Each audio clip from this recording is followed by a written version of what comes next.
ప్రయత్నం రండి. మన ధ్యానం కొరకు మార్కు సువార్త 6వ అధ్యాయం తీయండి. కొద్దిమంది కొన్ని రిఫరెన్సులు చదువుదాం. మార్కు సువార్త 6వ అధ్యాయం 23 నుంచి 28 వరకు. 23 నుంచి 28 వరకు ఒకరి తర్వాత ఒకళ్ళు ఒక్కొక్క వాక్యం చదవండి. మార్కు సువార్త 6వ అధ్యాయం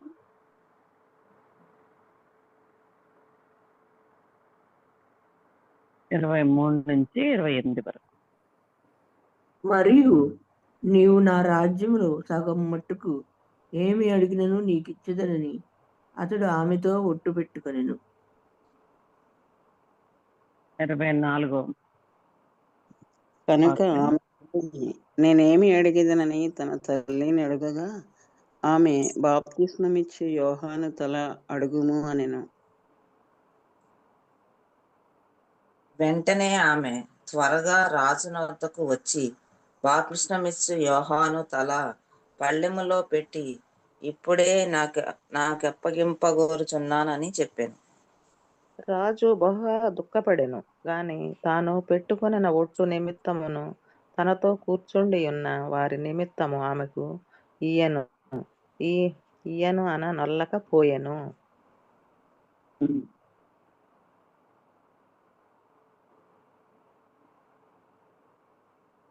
27వ వచనం చదవాల్సింది. వెంటనే రాజు అతని తల తెమ్మని ఆజ్ఞాపించి ఒక బంట్రౌతును పంపెను. వాడు వెళ్లి చెరసాలలో అతని తలగొట్టి 28వ వచనం.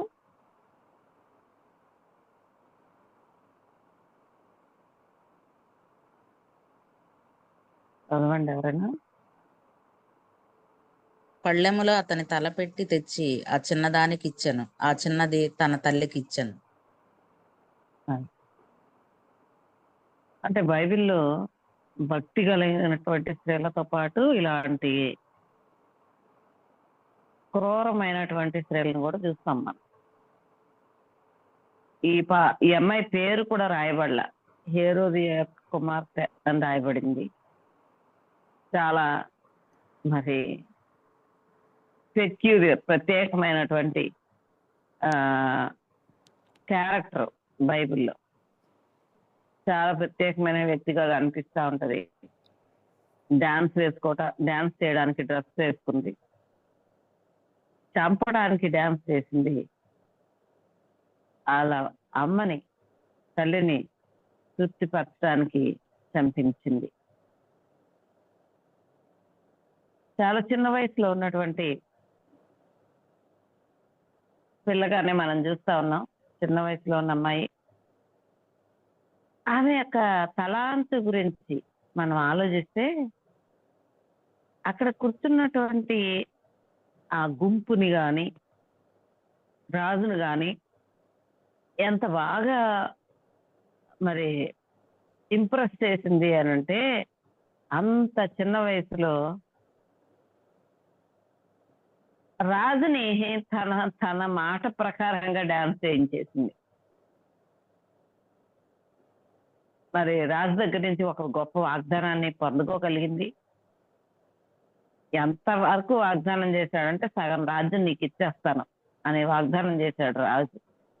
అంత బాగా మరి ఆమె తన యొక్క తలాంతుని చూపించగలిగింది, తన టాలెంట్ని చూపించగలిగింది. ఆమె ఏ పొజిషన్ లో ఉందో మనం చూస్తే మనకి ఆ అమ్మాయి యొక్క పరిస్థితి ఏంటి అనేది అర్థమవుతుంది. కొన్ని విషయాలు, తన తల్లి చేసినటువంటి వ్యభిచారానికి బలైపోయినటువంటి పిల్లగా ఉంది, అమ్మాయిగా ఉంది. మరి అటువంటి పరిస్థితిలో తన తండ్రితో వేరైపోయి ఉండొచ్చు. మరి భావోద్వేగ పరంగా గాయపడి ఉండొచ్చు. ఒక మచ్చని, ఒక కళంకాన్ని తన తల్లి వలన మరి తన మీద కూడా మోసుకుంటా ఉండండి. అయితే రాజు ఒక వాగ్దానం చేశాడు. మరి ఆ వాగ్దానము మరి పగ తీర్చుకోవడానికి ఒక అవకాశం అయిపోయింది.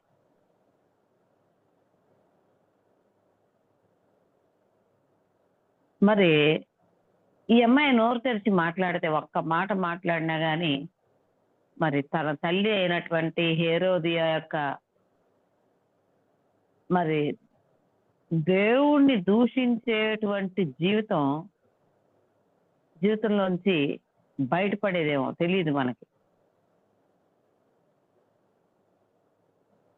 కానీ తను ఎవరైతే తన తల్లి జీవితాన్ని ఎత్తి చూపించారో వాళ్ళ మీద పగ తీర్చుకోవడానికి ముందుకెళ్ళింది. మరి నిజానికి ఈ మొత్తం సన్నివేశంలో ఆ ఆ బాలిక లేకపోతే ఆ కుమార్తె ఒక పప్పెట్ అంటారు చూసారా, మనం ఎట్టి ఆడిస్తే అటు ఆడుతూ ఉంటుంది. అటువంటి పాత్ర పోషించినట్లుగా మనకి అర్థమవుతా ఉంటుంది.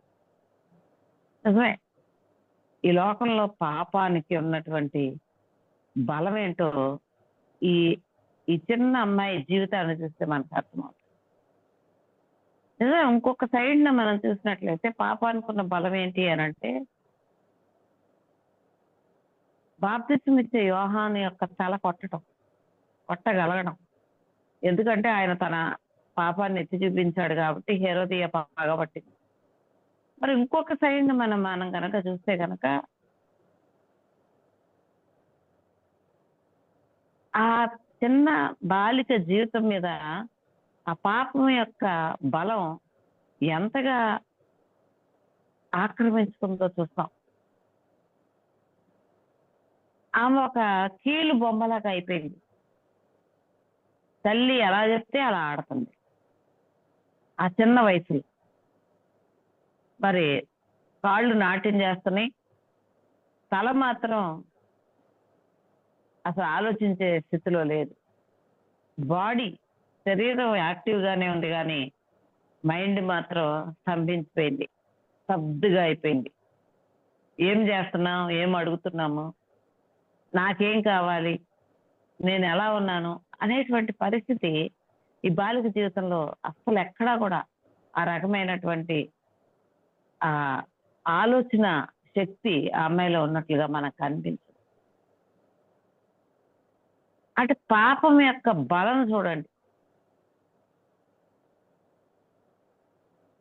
ఆ తల్లి చేసినటువంటి పని వలన, ఆ తల్లి యొక్క జీవితం వలన ఆ బిడ్డ మీదకి ఆ పాప యొక్క మరి శక్తి ఏ విధంగా కమ్ముకొని వచ్చిందో చూడండి. తన యొక్క ఆలోచన విధానం తను ఆలోచించట్లా, అసలు తన మైండ్ అంతా కూడా స్తబ్దుగా అయిపోయింది, స్తంభించిపోయింది. అటువంటి పరిస్థితులు ఆ బిడ్డను మనం చూస్తా ఉన్నాం. అయితే దాని వలన కలిగినటువంటి పరిణామాలు మనం చూసినప్పుడు మరి తల్లి యొక్క అడ్వైస్ తీసుకోవటం, అంటే సలహా తీసుకోవటం మంచిదే. కానీ ఒక సలహాని పొందిన తర్వాత ఆ అమ్మాయి పరిస్థితి చూస్తే మనం అసలు అంత చిన్న వయసులో ఉన్నటువంటి అమ్మాయి కొంచెం కూడా షాక్ అవ్వలేదు. ఏం చెప్పింది వాళ్ళ అమ్మ? బాప్తిస్మం ఇచ్చే యోహాను తల అడుగు అని చెప్పింది. అసలు భయపడలేదు ఆ అమ్మాయి కొంచెం కూడా. చాలా త్వరగా పరిగెత్తింది రాజు దగ్గరికి. మరి వాళ్ళ అమ్మ ఇచ్చిన సలహాని చూసా తప్పకుండా పాటించేసింది. నిజంగా చూసినట్లయితే ఆ అమ్మాయి జీవితాన్ని అదెంత భయంకరమైనటువంటి హింసాత్మక ధోరణి ఆ చిన్న అమ్మాయిలో ఉందో మనం చూస్తూ ఉంటాం. ఎంత క్రూరమైనటువంటి కోరికని ఆ పిల్ల కోరింది అంటే, పాపము మనిషి జీవితంలో ఏం చేస్తుంది అనే దానికి పరాకాష్ట చూస్తా ఉన్నాం. అంత చిన్న వయసులో ఉన్నటువంటి బాలికకి మరి ఆ పాపము అందరి జీవితాల్లో కూడా, అంటే ఒకరి జీవితంలోనే కాదు, పాపానికి ఉన్నటువంటి శక్తి ఏంటంటే అది ఆత్మని బ్రెయిన్ వాష్ చేస్తుంది. అంటే అలాగే ఆత్మకి నష్టం కలిగేలాగన ఆ విధానంలోనే ఆలోచిస్తుంది. పాపం చేత నింపబడితే, పాపపు ఆలోచనల చేత, పాపం చేత నింపబడినప్పుడు ఇంకా మనకి ఆలోచన శక్తి కోల్పోతాం. సో అందులో మునిగిపోతాం అన్నమాట. సో మన ఆత్మ కూడా అందులో మునిగిపోతుంది. అసలు ఒక భావోద్వేగం ఉండదు, ఒక ఫీలింగ్ ఉండదు. అదే ఇక అంతానికి వచ్చేస్తుంది అన్నమాట. అంతేనే మనం దేవుని వాక్యాన్ని చాలా జాగ్రత్తగా చదవాలి, అందులో విషయాలను గ్రహించాలి. పాపము ఒక చిన్న బిడ్డని ఏ విధంగా, మరి ఈ అమ్మాయి ఏమి పెద్ద అమ్మాయి ఏం కాదు, ఏ విధంగా పాపము ఆ పిల్ల యొక్క జీవితంలో మరి అధికారం చలాయించిందో మనం చూస్తా ఉన్నాం. చక్కగా ఆడుతా పాడుతా తల్లిదండ్రుల ప్రేమను పొంది పని చేసుకుంటా ఎదుగుతా ఉండాల్సినటువంటి జీవితంలో తనకున్నటువంటి తలాంతరం ఉపయోగించి తన తల్లి కోరికను తీర్చడానికి ఎంత క్రూరమైనటువంటి విధానంలో ఆ బిడ్డ ముందుకెళ్ళింది, ఆ బాలిక ముందుకెళ్ళింది, ఆ అమ్మాయి ముందుకెళ్ళింది అని చూస్తే చాలా భయం వేస్తుంది. అందుకనే దేవుని వాక్యాన్ని చాలా జాగ్రత్తగా చూడాలి. ఆమెంట ఆ ఖండించబడిన తల పళ్ళెల్లో పెట్టిస్తే దాన్ని తీసుకుని ఆమె తల్లి దగ్గరకు తీసుకెళ్ళిందంట.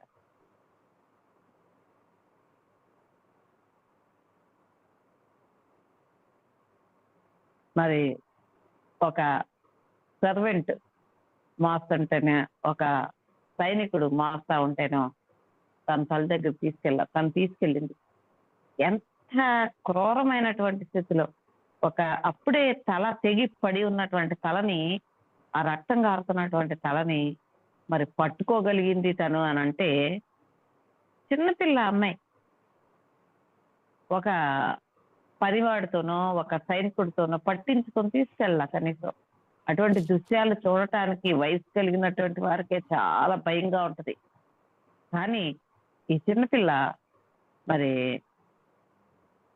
చాలా అలవాట్లాగా చాలా ధైర్యంగా ఆ తెగి పడినటువంటి బాప్తిస్మ యోహాను తలను తీసుకుని వెళ్ళి తన తల్లికి అందజేసినట్లుగా మనం చూస్తాం. ఆ తల గాని ఆ రక్తం గాని కొంచెం కూడా ఆ అమ్మాయిని కదిలించలేకపోయింది. అంటే ఏం జరిగింది అంటే, తన జీవితంలో మరి జీవితానికి ఉన్నటువంటి అర్థం తను కోల్పోయింది. అసలు తనకి దాని గురించే పట్టలేదు.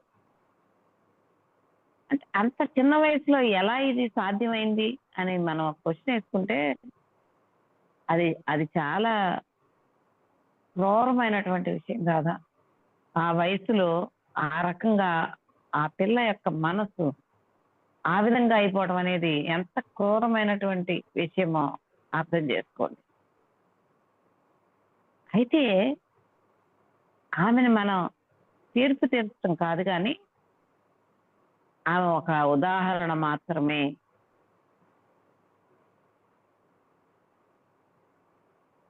ఈ దినాల్లో గుంపులుగా ఉన్నటువంటి ఆ చిన్న బిడ్డలలో ఒక ఉదాహరణ మాత్రమే. మరి నిజంగానే వాళ్ళ యొక్క భావోద్వేగాలు దెబ్బతిన్నాయి. మరి తమ చుట్టూ ఉన్న సమాజంలో, తమ ఇళ్లలో, కొంతమందికి తమ ఇళ్లలో ఉన్నటువంటి ఆ యొక్క అవినీతి సంబంధమైన జీవితాలను బట్టి, పర్టికులర్ గా వాళ్ళ పేరెంట్స్ లో ఉన్నటువంటి అవినీతి సంబంధమైనటువంటి జీవితాలను బట్టి మనోభావాలు దెబ్బతిన్నటువంటి బిడ్డలు చాలా మంది సమాజంలో ఉన్నారు. కన్ఫ్యూజ్ అయిపోయారు, తికమక్క పడతా ఉన్నారు జీవితాన్ని గురించి, గాయపడ్డారు, ఊపిరాడినటువంటి పరిస్థితిలో ఉన్నారు, నిందకి గురైపోయారు, విడవపడ్డారు. అంతేకాకుండా బ్రెయిన్ వాష్ అయిపోయారు. ఇది ఇంతే, ఇది ఇంతే, ఇది ఇంతే అనేటువంటి వాళ్ళ వాళ్ళ యొక్క మైండ్ దాన్ని చెప్తా ఉంటే అందులోనే సెటిల్ అయిపోయారు. నిజమే, సమాజాన్ని చూస్తున్నప్పుడు ఎంత జాలి కలుగుతుంది, ఎట్లాంటి బిడ్డలను చూసినప్పుడు ఎంత జాలి కలుగుతుంది. మనం ఆ పిల్లని మరి తీర్పు తీర్చడం కాదు, కానీ సమాజంలో జీవిస్తున్న మనం మనల్ని తీర్పు తీర్చుకోవాలి. మితిమీరిపోయినటువంటి సంబంధ బాంధవ్యాలు, మరి అదుపు లేనటువంటి స్వేచ్ఛ, భౌతికంగాను మానసికంగాను కూడా వాళ్ళ యొక్క సరిహద్దుల్ని దాటేసినటువంటి వివాహాలు, ఇవన్నీ కూడా ఈ సమాజంలో ఉన్నటువంటి చిన్న బిడ్డల్ని ఎటువైపుకి నడిపిస్తున్నాయి అనేది దానికి ఈ అమ్మాయి ఒక ఉదాహరణ మాత్రమే.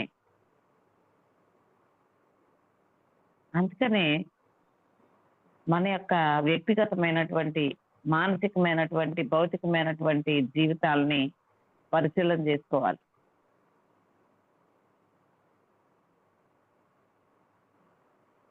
ఇలాంటి కుటుంబాలు చూసినప్పుడు, ఇలాంటి బిడ్డలను చూసినప్పుడు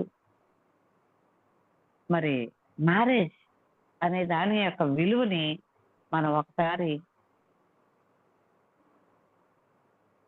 బేరీజ్ వేసుకోవాల్సిందే. ఆ విలువలు మరి మనం కలిగి జీవిస్తున్నామా, ఈరోజు సమాజంలో దానికి తగినటువంటి వాల్యూని మనం ఇస్తున్నామా అనే దాన్ని మనం పరిశీలించుకోవాల్సిందే. ఈ రోజుల్లో సోషల్ మీడియాలో చూస్తే ఎన్ని రకాల పాపాలు, ఎన్ని రకాల సైట్లు, ఎన్ని రకాల వెబ్సైట్లు, ఎన్ని రకాల ఛానల్స్, ఎన్ని రకాల విషయాలు మరి చిన్న చిన్న పిల్లలకి వాటిని చూడటం వలన వాళ్ళు ఎంతగా ప్రేరేపింపబడుతున్నారు, ఎంతగా వాళ్ళు చెడిపోతున్నారు, సమాజం ఎంత చెడిపోతుంది. మరి శారీరక సంబంధమైన విషయాల్లో పవిత్రతను గురించినటువంటి విషయాలు ఎరగకుండానే వాళ్ళు ఎంతగా చెడిపోతున్నారు. మరి మ్యారేజ్కి అవతల మరి ఎంతమంది వాళ్ళు వేరే సంబంధ బాంధవ్యాలని పెట్టుకొని వాటిలో కొనసాగుతా ఉన్నారు. అట్లాంటివి కనపడినప్పుడు లేకపోతే కనుగొన్నప్పుడు మరి మనం ఈ యొక్క చిన్న పిల్లని జ్ఞాపకం చేసుకోవాలి. చాలా టాలెంటెడ్ ఈ అమ్మాయి. అక్కడ కూర్చున్న వాళ్ళందరినీ రాజును కూడా తన యొక్క డాన్స్ తో మెప్పించింది. అంత మాత్రమే కాదు, చాలా శిక్షణ తీసుకుంది. కానీ పాపం కదా, పాపం చాలా బలహీనరాలు. నిజమే, ఈ దినాల్లో కూడా చాలా గొప్ప గొప్ప గొప్ప చదువులు చదువుతా ఉన్నారు, బోళ్ళంతా సంపాదిస్తా ఉన్నారు. చాలా బాగుందిలే అని మనమందరం కూడా అనుకుంటా ఉన్నాం. అది సరిపోదా ఏంట్లే అని అనుకుంటా ఉన్నాం. రహస్య జీవితాల గురించి ఎందుకు ఆలోచించాలి, ఎందుకు మనం ఇవన్నీ ఆలోచించుకోవాలి, పైకి అంతా బాగానే ఉంది కదా అని మనం కూడా తృప్తి పడతా ఉంటాం. కానీ ఈ చిన్న బిడ్డని మనం జ్ఞాపకం చేసుకున్నప్పుడు ఆమె జీవితంలో ఉన్నటువంటి గాయాలు, ఆ యొక్క ఊపిరాడన్నటువంటి పరిస్థితి, మరి కన్ఫ్యూజ్ అయిపోయినటువంటి పరిస్థితి, ఏం చేయాలో తెలియనటువంటి తికమక్క, నిందించబడటం, వదిలివేయబడటం, మరి ఇదే మంచిది ఇదే మంచిది అని చెప్పేటువంటి అనేకమైన గంతుకులు, స్వరాలు బిడల చుట్టూ కూడా ఉంటా ఉన్నాయి. అటువంటి పరిస్థితిలో చాలా మంది పిల్లలు ఉన్నారు సమాజంలో. మరొకసారి మనం వాటి గురించి ఆలోచించాలి. మరి వివాహానికి ఇవ్వబడేటువంటి విలువల గురించి ఆలోచించాలి. అందుకనే మనం వెనక్కి రావాలి. మన యొక్క ఆలోచన విధానంలో కానీ, మనం చేస్తున్నటువంటి పనుల్లో కానీ, మన పిల్లల ముందు మనం ఎంత గౌరవప్రదమైన జీవితాలు జీవించాలి అని అంటే వాళ్ళు కీలు బొమ్మల్లా అయిపోయి వాళ్ళ బ్రెయిన్ వాష్ అయిపోయి కన్ఫ్యూజ్ అయిపోయి ఇటువంటి పరిస్థితుల్లోనికి వాళ్ళని తీసుకెళ్ళకూడదు. మన ఇంట్లో ఉన్న పిల్లలు కానీ మన చుట్టూ ఉన్నటువంటి పిల్లలు కానీ. సో మనకు జడ్జి చేయడం చాలా ఈజీగానే ఉంటుంది, తీర్పు తీర్చడం, ఈ చిన్న బిడ్డను తీర్పు తీర్చడం చాలా ఈజీగా ఉంటుంది. కానీ ఆమె ఎదుర్కొన్నటువంటి పరిస్థితులు, ఆమె వెళ్ళినటువంటి మార్గాలు చూస్తే అంత చిన్న వయసులో తనకి ఎంత క్రూరత్వం ఎలా వచ్చిందబ్బా అని అనిపించక తప్పదు. సో ఈరోజు సమాజంలో కూడా ఇటువంటి విషయాలకి లోనైపోయిన వారు ఎందరో ఉన్నారు. అందుకనే అటువంటి వారిని వెతకాలి, సరిచేయాలి, బలపరచాలి, సరైనటువంటి రీతిలో నిలబెట్టాలి. అటువంటి బాధ్యతని తల్లులైనటువంటి మనం తీసుకోవాలి. కాబట్టి చూడండి, చివరగా సామెతలు 6:27.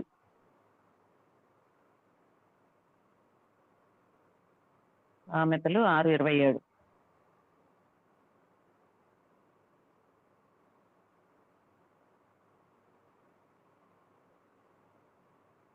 ఒకడు తన ఒడిలో అగ్ని నుంచుకొని ఎడల వాని వస్త్రములు కాలకుండునా.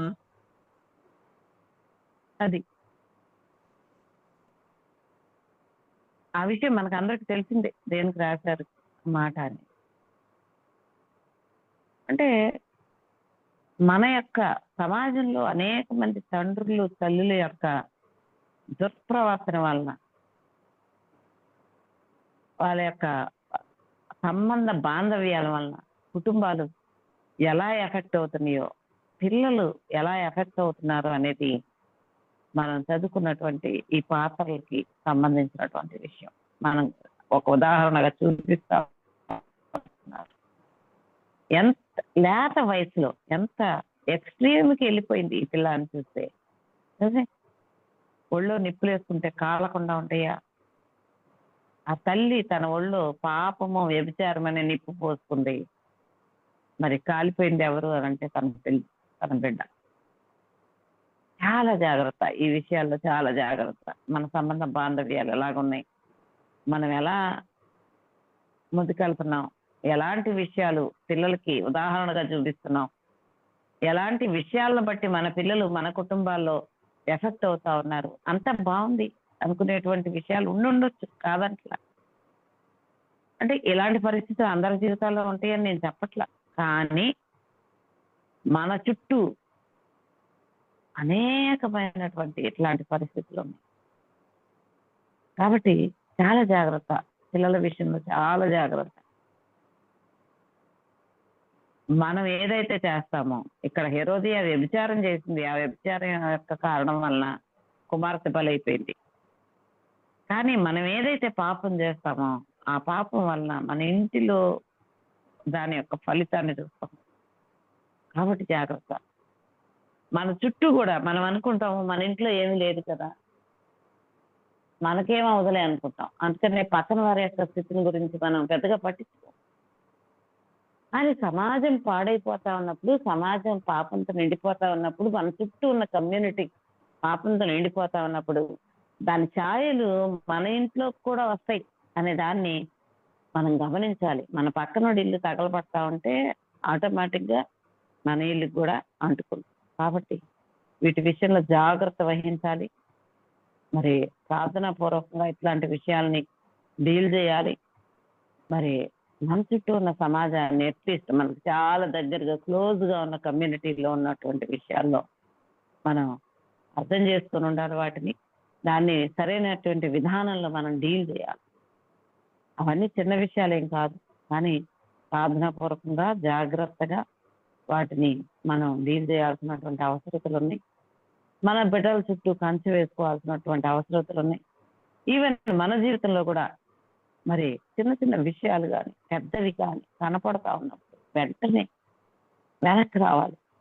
ఏ రకమైన పాపం మన జీవితాన్ని ఏళ్తున్నప్పటికీ వెంటనే వెనక్కి రావాలి, వెనక్కి వచ్చి పశ్చాత్తాపడాలి. మరి మన యొక్క సంబంధ బాంధవ్యాలకి విలువనివ్వాలి.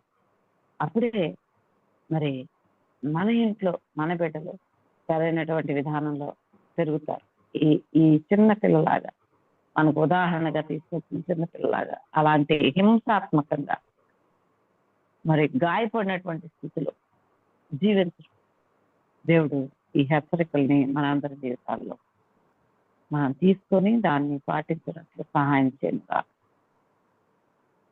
రండి, ముందు పిల్లల మీద పనిచేస్తుంది అనేది అర్థం చేసుకుందాం.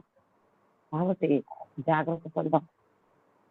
మా ఇంట్లోనూ ఒంట్లోనూ ఇట్లాంటి పనులు లేవండి అని చెప్పుకోవడం ఈజీనే, కానీ మన బిడ్డలు మనలో ఏ బలహీనతను చూస్తా ఉన్నారు, ఏ పాపాన్ని చూస్తా ఉన్నారో ఆ పాపం వాళ్ళని పట్టుకుంటది. చాలా జాగ్రత్త. ప్రభు హెచ్చరికని మనం హృదయంలోకి తీసుకుని వాటి విషయాల్లో మనం సరి చేయబడాలి. దేవుడు ఈ వార్త భాగాలు మన అందరి వెనుకల్లో ఆశీర్వదించిన గాక.